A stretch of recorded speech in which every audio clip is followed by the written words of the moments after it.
Alrighty fam, welcome back to another video. So today we're going to be going over the new JP patch notes that just dropped.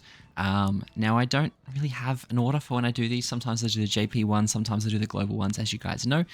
Today I wanted to touch on the JP ones because it gives us a bit of a heads up in terms of what's coming to global as always, but I think this is kind of important, and I'll share with you guys kind of my thoughts on where I'm at and what my thought process is. So let's jump into it. So basically, in short, we have the patch notes coming, and it should be, by the time this video is out, they probably would have dropped live on JP. And that also means that we're probably looking at them for like Tuesday or so for me, for global, and then probably Monday night for you guys, depending on where you are in the world. So basically, in short, the reason I want to talk about it is we have a new character, right? We have a new green Matrona. Do we have a green Matrona? No, we have a red and we have a blue. I don't mind that. So we've got a green Matrona coming in.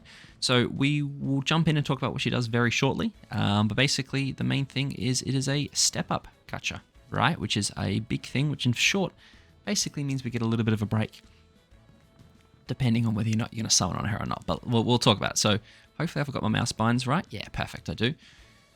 We'll talk about what she does and who she is and all that kind of good stuff. So Pride to Move, Mercenary Matrona, is coming, right? Like I said, she's a green unit. I already have all the details and stuff screenshotted, so I will read them out shortly for you guys. But she has an attack card, a buff card, and then her usual ultimate. Again, it goes from 560 up to 840. And the big thing to note, we'll get to a banner and we'll get to the step up in a second. But I was hoping I could get there without getting to the banner first, but I can't. So, like I said, she's a step up. We get 10 steps, so I think it's somewhere around, what it's like, works out to be 150 something gems or something like that, I think, with the ability to drop it down to 1 and stuff. So again, this is a bit of a break for us, which is really nice, but this makes my decision a lot harder in terms of whether I pull for Margaret or wait for the collab. So I'm kind of struggling. If we get a slime collab back, I'll be stuffed, but I'm contemplating summoning on Margaret because I really want her. But anyway, let's talk this. We're not talking about me, we're talking about the patch notes. So what does she do? Let me resort to my Google Translate here. So her passive basically adds a 30% damage reduction effect for 2 turns, has a debuff effect at the start of an ally's turn that restores 20% of the maximum HP if they have a debuff on them. So from like just reading that, that's not a bad little passive, right? Like that's actually pretty solid, I think. And you know, is it game breaking? Of course not. It's a step up gacha, but I don't think it's too bad.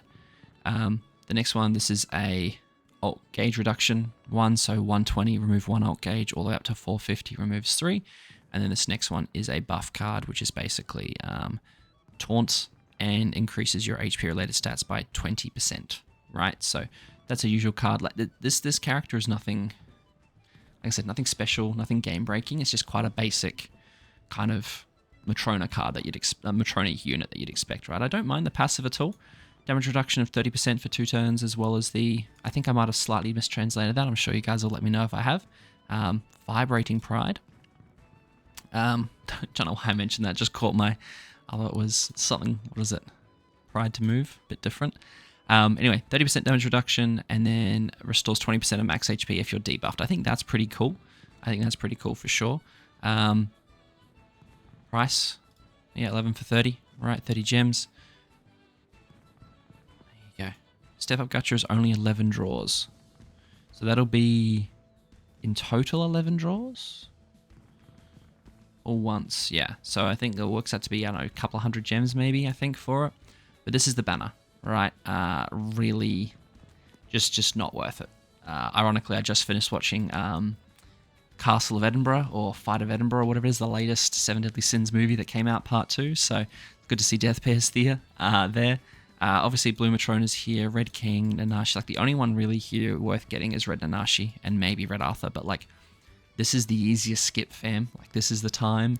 If you want to go to collab, you want to collab where you've been spent all your diamonds on the Demon King, or you've spent it all on Ludo to get Ludo so you can do Nidhogger. Like this is the time to have a skip. Give yourself a break, save your diamonds, save your gems, ready for the collab or ready for the next festival, right? Depending on how whalish you are or how dolphinish you are or whatever it is. So Step achievement is at 5 you get an SSR, and at 10 you get her. So I can't remember what it is. I thought it was like you summon for 30, and then the next one you get like one, you summon for 1, I think it is, but I'm sure you guys will tell me. But there's 10 steps, and that's the banner, and that's the gacha, right? The step up. So that's kind of good. Easy skip. So let's jump back into the actual update. Now this is actually kind of cool. I'm excited to go through this update. There's a few cool things happening here. So, I mean, this is just the event Tower of Trials, nothing special here. A great way to just get additional resources. Use Escanor, use Purgatory Melee, just use a big damage dealer, and you're pretty much sweet. I might muck around with a few of the units I've got just for some fun. It's always good fun to just get free stuff and not be that much of a headache. So, go nuts. Just get this done. I'll cough and keep going. These are all the different awards, right? I think from memory, yeah. So SA coins is the biggest thing that I want, because that's what, 18, 20, 13, 20, 30. So 30 tokens in total. If you got the good things, worth it.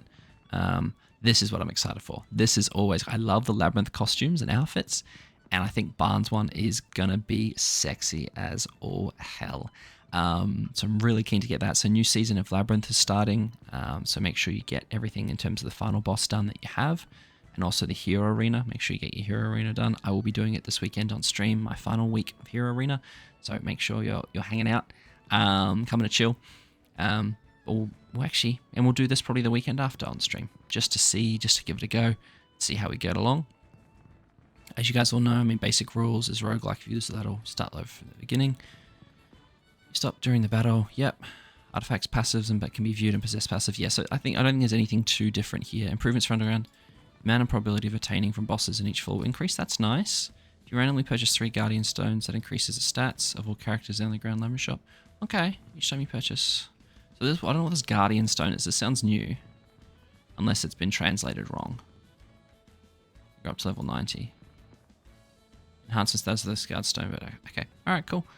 Usually usual fixed rewards. This is the usual stuff for getting through all the different stages and then completions, right? Up to 30 gems, which is always nice. And then this is what's in the shop. Of course, the LR seals is what we want. And then the barn stuff is always, of course, what I'm going to have. I'll max out that gear. It looking sexy. I've already got the melee stuff, which is great, but it's good that they're offering it again. It's really cool that they're offering it again for all the people that didn't get it. So if you don't have either of these, get on it, fam. Get on it. Trust me, farming this is worth it for these. Once you get a good team together, it doesn't really take too much to farm it. Takes a while to get that good team together, but once you do, you're on a roll. Labyrinth box reward list. This is always not worth it, right? Like the amount of grinding this takes to get all of those to unlock just these. I think they need to increase the rewards from this, because I don't know anyone that actually... I think it's like 25 of them gets all 25 of them. Just no. New Fort Solgris, that's fine. The usual stuff.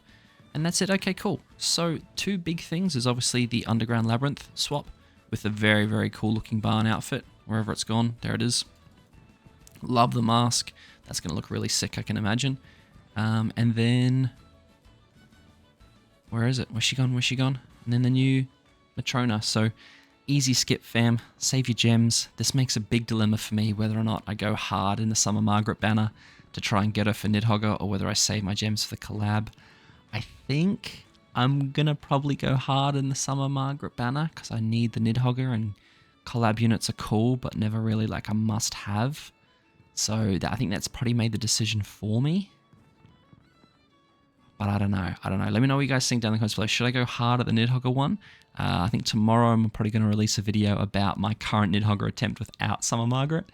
So that might help inform everyone's decision, put me out of my misery. But yeah, let me know what you guys think down in the comments below. But as always, thanks for tuning in, and I'll catch you guys in the next one. Thanks heaps.